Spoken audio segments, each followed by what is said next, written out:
How would I best explain to people that are very closed-minded Christian and they are worried for my soul? Is there a way I can explain to them? If they're going to have a lot of resistance to it, just don't share. Don't bring it up with them if they're not in a position to actually be open-minded. You can't convince someone of something they don't want to hear. Okay. That's the first thing. If they're not in a place to receive about it, then just don't try. There's no reason to try to convince them. And where they're at is not wrong. And what you're doing is not wrong. If they are in a place to be at least open-minded, then there is some things that you can do. And coming from a very religious background, I know the challenge here. One thing to understand, and this pisses Christians off, okay? But the Bible is a book of shadows, is what we would call it if you were a practicing witch. It is a spell book. It is a very powerful spell book written by powerful crafters. To show someone this, you really have to have them open-minded enough to really think and see. The Bible instructs energy work, chakras, healing. Jesus talked about these things. For example, he said, the kingdom of heaven is within you. He said, I am the way, the truth, and the life. No man comes to the Father but through me. I am is the way, the recognition that I exist. The declaration I exist is the way. No man comes to the Father. No man comes to the full being of God except to go through me. He was not saying go through him as Jesus. He was saying go through the me, the identity. You have to pierce the identity of your ego, who you think you are, that you're not. You have to go through this constructed identity of me, and you have to dismantle it. You have to go through it to the I am, the nature of your existence. And that is where you meet God in the kingdom of heaven within you. That's what he was saying in that statement. The Christians will call blasphemy, blasphemy, crucify him, you're a heretic, which is the same thing they said to Jesus. You can also have them read the first chapter of Genesis, but replace the name of God and the name of Satan with Bob and Joe. And if you read it from an entirely different lens, without a predisposition of who's the good guy and who's the bad guy because they're named God and Satan, if you read it without a predisposition of who's the good guy and who's the bad guy, you get a very interesting notion of who's actually the good guy and who's actually the bad guy, because one of those characters is an asshole and it's not the one we were taught was good. Just saying. Like if you sit down in a Bible study and you walk somebody through Genesis, you need to read it through and really understand it deeply yourself to do this and not get triggered when they come at you with their pitchforks and calling you a heretic. But if you walk them through the first 3 chapters of Genesis, step by step, verse by verse, walk them through the creation story, walk them through the story of the fall and all of it, you get a very, very different story. The thing is, before any Christian ever reads the Bible, they're told God is the good guy, Satan is the bad guy. Now read this story, and that's just how it is. But if you gave the book to a child and you named the characters Bob and Joe, the child would innately come out of that story with an obvious conclusion that one of the characters is an evil asshole and one is a good guy, and it's not the way the church has been told. To really show people this, you have to dismantle their religion. But another aspect of this is that it was all curated by Paul, a soldier of the Roman Empire whose job it was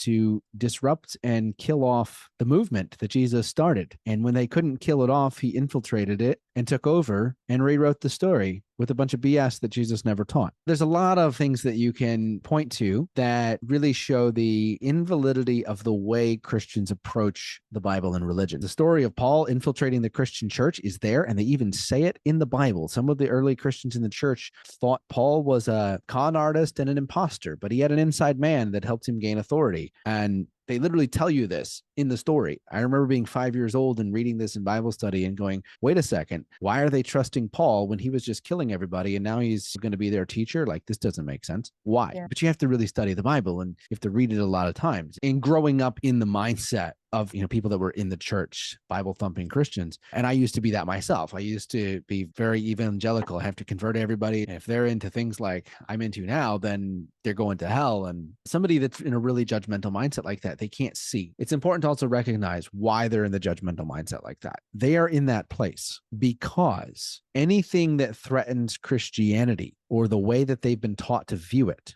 threatens their identity. Threatens their ego.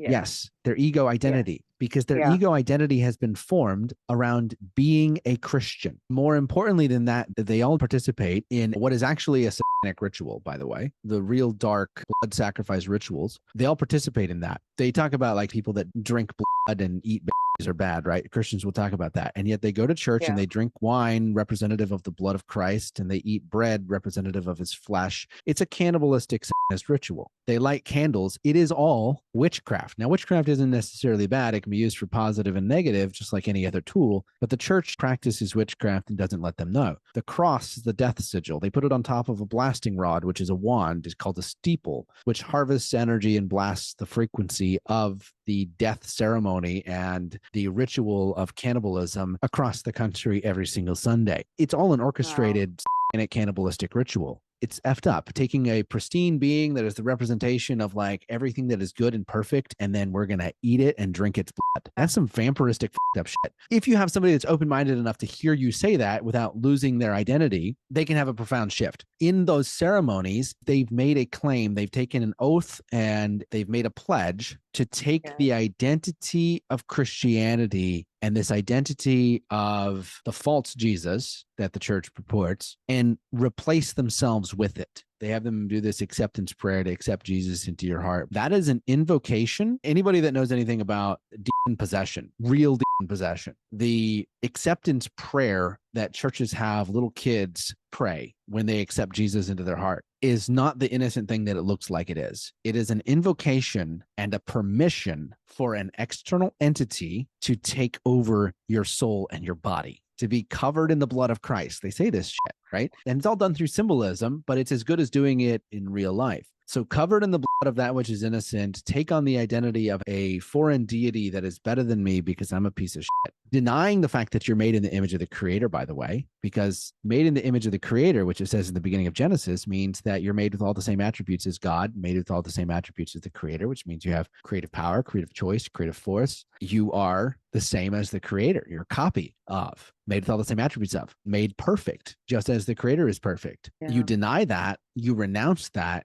you cover yourself in the blood of the creator, symbolizing killing the perfect thing, and claim and ask to be possessed by the dead creator. Holy shit. So what they're doing is an invocation of the actual Maximus evil, and they get everybody to go along with it. They don't know what the words mean, but the first thing they do is they teach you to spell, but they don't teach you that casting spells is what you're doing. Yeah. But they teach you to write spells. They teach you to speak spells. They don't teach you what the spells mean. And then they get you to do things like go to warship.